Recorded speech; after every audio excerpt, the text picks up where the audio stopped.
అందరికీ నమస్కారం. జ్యోతిష శాస్త్ర పండితులు, వాస్తు శిక్షణ నిపుణులు, లలితాదేవి ఉపాసకులు బ్రహ్మశ్రీ నానాజీ పట్నాయక్ గారు ప్రస్తుతం మనతో పాటు ఉన్నారు. నమస్కారం గురూజీ. శ్రీమాత్రే నమః.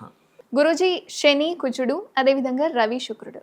ఒకరికేమో వీక్షణ ఉంది, ఒకరికేమో కలయిక ఉంది. యా సో ఈ 2 గ్రహాల కలయిక వీక్షణల ద్వారా 12 రాశులలో తులారాశి వారికి ఏ విధంగా ఉంటుంది గురూజీ? తులా లగ్నం కానివ్వండి, తులా రాశి కానివ్వండి, తులవారికి ఏంటంటే పంచమంలో వక్రించిన శని. దీనివల్ల ఏమిటంటే వీళ్ళకి కొత్తగా అర్ధాష్టమ శని వస్తుంది. ఓకే. వక్రించడం వల్ల దాని ప్రభావం వస్తుంది, డైరెక్ట్ రావడం కదా, దాని ప్రభావం పెరుగుతూ ఉంటుంది. అంటే ఏమిటి, వీళ్ళు తీసుకోవాల్సిన జాగ్రత్త ఒకటి, ఇంటీరియర్ డిజైనింగ్స్ ఇట్లాంటి వాటిలో బాగుంటుంది. కానీ ఎప్పుడైతే మీకు ఈ 4th హౌస్ మీదకి వస్తుందో, ఏదైనా ప్రాపర్టీ కొనుగోలు చేసేటప్పుడు కానీ, ఏదైనా ఒక కన్స్ట్రక్షన్ రిలేటెడ్ సంబంధించినవి చేసేటప్పుడు కానీ కొంత జాగ్రత్తగా ఉండాలి. ఓకే. 6లో రాహు మంచివాడు చెప్పాలంటే, కాకపోతే సప్తమంలో ఉన్న శని మీద, కుజుడి మీద శని దృష్టి ఉంది.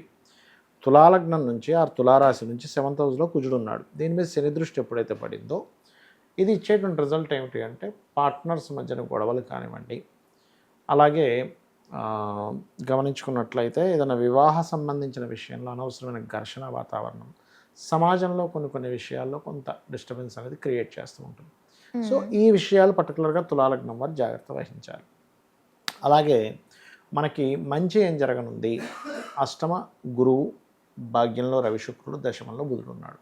సో ఎప్పుడైతే అష్టమంలో గురువు ఉన్నాడో, ఈ 12వ స్థానంలో కూడా కేతు ఉన్నందుకు తుల వరకు ఇన్వెస్ట్మెంట్స్ విషయంలో కొంత జాగ్రత్త వహిస్తూ, ఈ అష్టమ గురువు వల్ల ఏమిటంటే ధనయోగం. చాలామంది ఏమంటారో అష్టమంలోకి వెళ్ళిపోయాడు గురువు అనుకుంటారు. కాదు, ఆ గురువు 2వ చూస్తున్నాడు కాబట్టి 2వ స్థానాన్ని చూస్తున్నందుకు ఫైనాన్షియల్ గ్రోత్ ఉంది, అందులో ఎటువంటి ఇబ్బంది లేదు.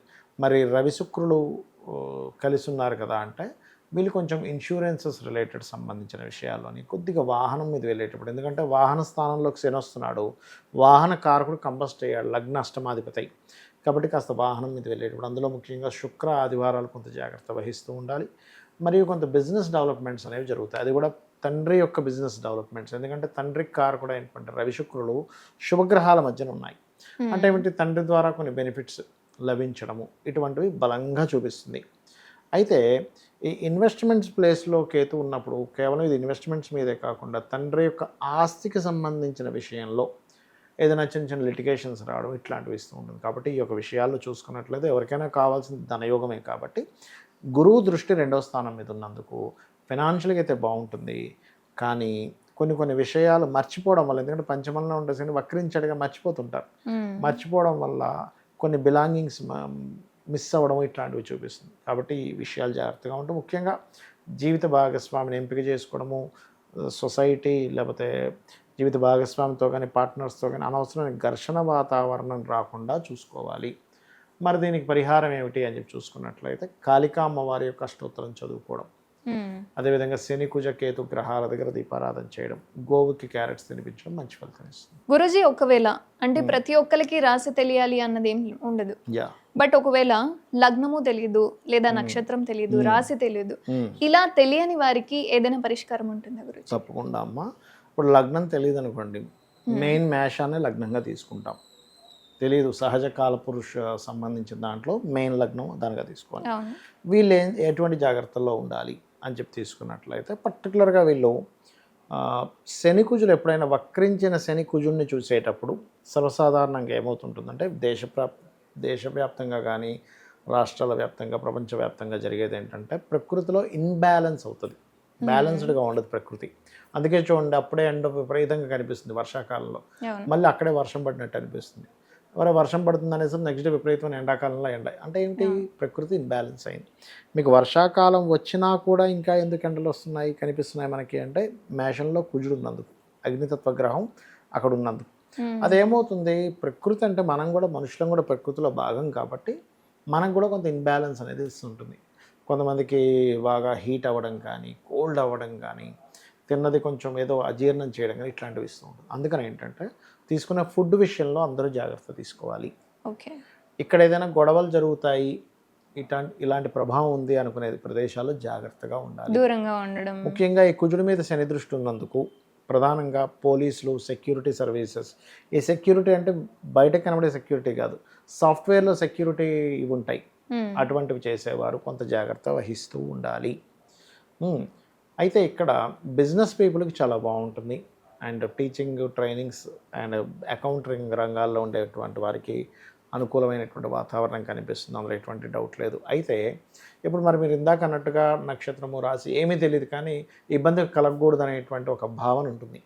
అందుకని వీళ్ళు చేయవలసింది ఏంటంటే, ఎవరైనా సరే మాకు ఏమీ తెలియదు కానీ నాకు ఇబ్బంది కలగకుండా ఉండాలి అనుకుంటే కనుక నవగ్రహాలలో రాహుకేతువులు గుర్తుపెట్టుకోండి, రాహుకేతువులు అందరికీ గుర్తుంటాయి. అదేవిధంగా శని కుజులు, ఈ 4 గ్రహాల దగ్గర దీపారాధన చేసి ఒక 9 ప్రదక్షిణాలు చేసుకొని అదే ఆలయంలో ఉన్న స్వామి వారికి అమ్మవారికి ఎవరికో ఒకరికి వెళ్ళకు 3 ప్రదక్షిణాలు చేసుకొని ఒక్క 10 నిమిషాలు అలాగా కూర్చొని మెడిటేషన్లో మీరు ఏ ఆలయానికి అయితే వెళ్తారో అక్కడికి వెళ్ళి ఓం కాలభైరవాయ నమః, ఎందుకంటే కాలంలో ఉండేటువంటి ప్లాంటరీ కాంబినేషన్స్ ఏవైతే ఉన్నాయో వీళ్ళ మీద ఇబ్బంది కలగకూడదు కాబట్టి ఓం కాలభైరవాయ నమః లేదా ఓం హరిమర్కటాయ నమః, ఈ 2 నామాల్లో ఏదైనా ఒకటి చేసుకోవచ్చు. ఈ 2 చేసుకుంటూ మీకు దగ్గరలో గోశాల ఉందనుకోండి, గోవులకు వెళ్ళి చక్కగా గ్రాసము గడ్డి ఉంటుంది, గడ్డి, బెల్లము, క్యారెట్స్, బెల్లము 4 ఉండలుగా చేసి చిన్న చిన్న ఉండలుగా గోవుకు తినిపించండి. అప్పుడు ఏమవుద్దంటే వీళ్ళ జన్మజాతకాల్లో జాతకం తెలియదు కానీ జాతకం ఉంటుంది వాళ్ళకి, ఉన్నప్పుడు వీళ్ళకి ఏదైనా శని మహర్దశ కానీ కుజ మహర్దశ కానీ నడిచేటప్పుడు ఇలా శని కుజులు పరస్పరం వీక్షణలో ఉన్నప్పుడు అది డిస్టర్బెన్స్ని క్రియేట్ చేస్తూ ఉంటుంది, కోపాన్ని తెప్పిస్తూ ఉంటుంది. అకాలమైన కోపాలు అంటే అసలు అకారణంగా కోపం వస్తూ ఉంటుంది, అకారణంగా గొడవ జరుగుతుంది. నిజంగానే కొంతమంది అప్పటి వరకు సైలెంట్గా ఉంటూ సడన్గా కోపం అనేటువంటిది వస్తూ ఉంటుంది. అంటే వాళ్ళు కంట్రోల్ తప్పిపోతారు, వాళ్ళు ఎంతో ఉన్నతమైనటువంటి స్థితిలో ఉన్నా సరే కోపం వల్ల కంట్రోల్ తప్పిపోవడం జరుగుతుంది. అలాంటిది జరగకుండా ఉంటుంది చేసినట్లయితే. సో ఈ మంత్రము, ఈ దానము, ఈ గోసేవ చేస్తూ ఉన్నట్లయితే వీళ్ళకి ఎటువంటి ఇబ్బంది కలగకుండా చూసుకుంటుంది. అలా కాదండి నేను చాలా పెద్ద పెద్ద వర్క్స్ చేస్తానంటారు కొంతమంది, చాలా పెద్ద పెద్దవి డీల్స్ చేస్తుంటాను కానీ నాకు ఎక్కడేమవుద్దో భయం అవుతుంది అన్నప్పుడు బాగా డబ్బులు ఉంటే కనుక వాళ్ళు చండీ హోమం చేయించుకోండి. లేదంటే నేను ఏదో చిన్న ఉద్యోగం చేసుకుంటున్నాను హోమాలు అవి చేసుకోలేను అనుకున్న వాళ్ళు చక్కగా మీరు ఓం హరిమర్కటాయ నమః, ఓం కాలభైరవాయ నమః, లేదు ఇంకా శని బాధలు ఎక్కువగా ఉన్నాయి వాళ్ళకి, శని మహర్దశ నడుస్తుంది, ఎలాంటి శని నడుస్తుంది, ఓం అనాకలిత సాదృశ్య చుబుక శ్రీ విరాజితాయ నమః చేసుకుంటే సరిపోతుంది. ధన్యవాదాలు. శ్రీమాత్రే నమః.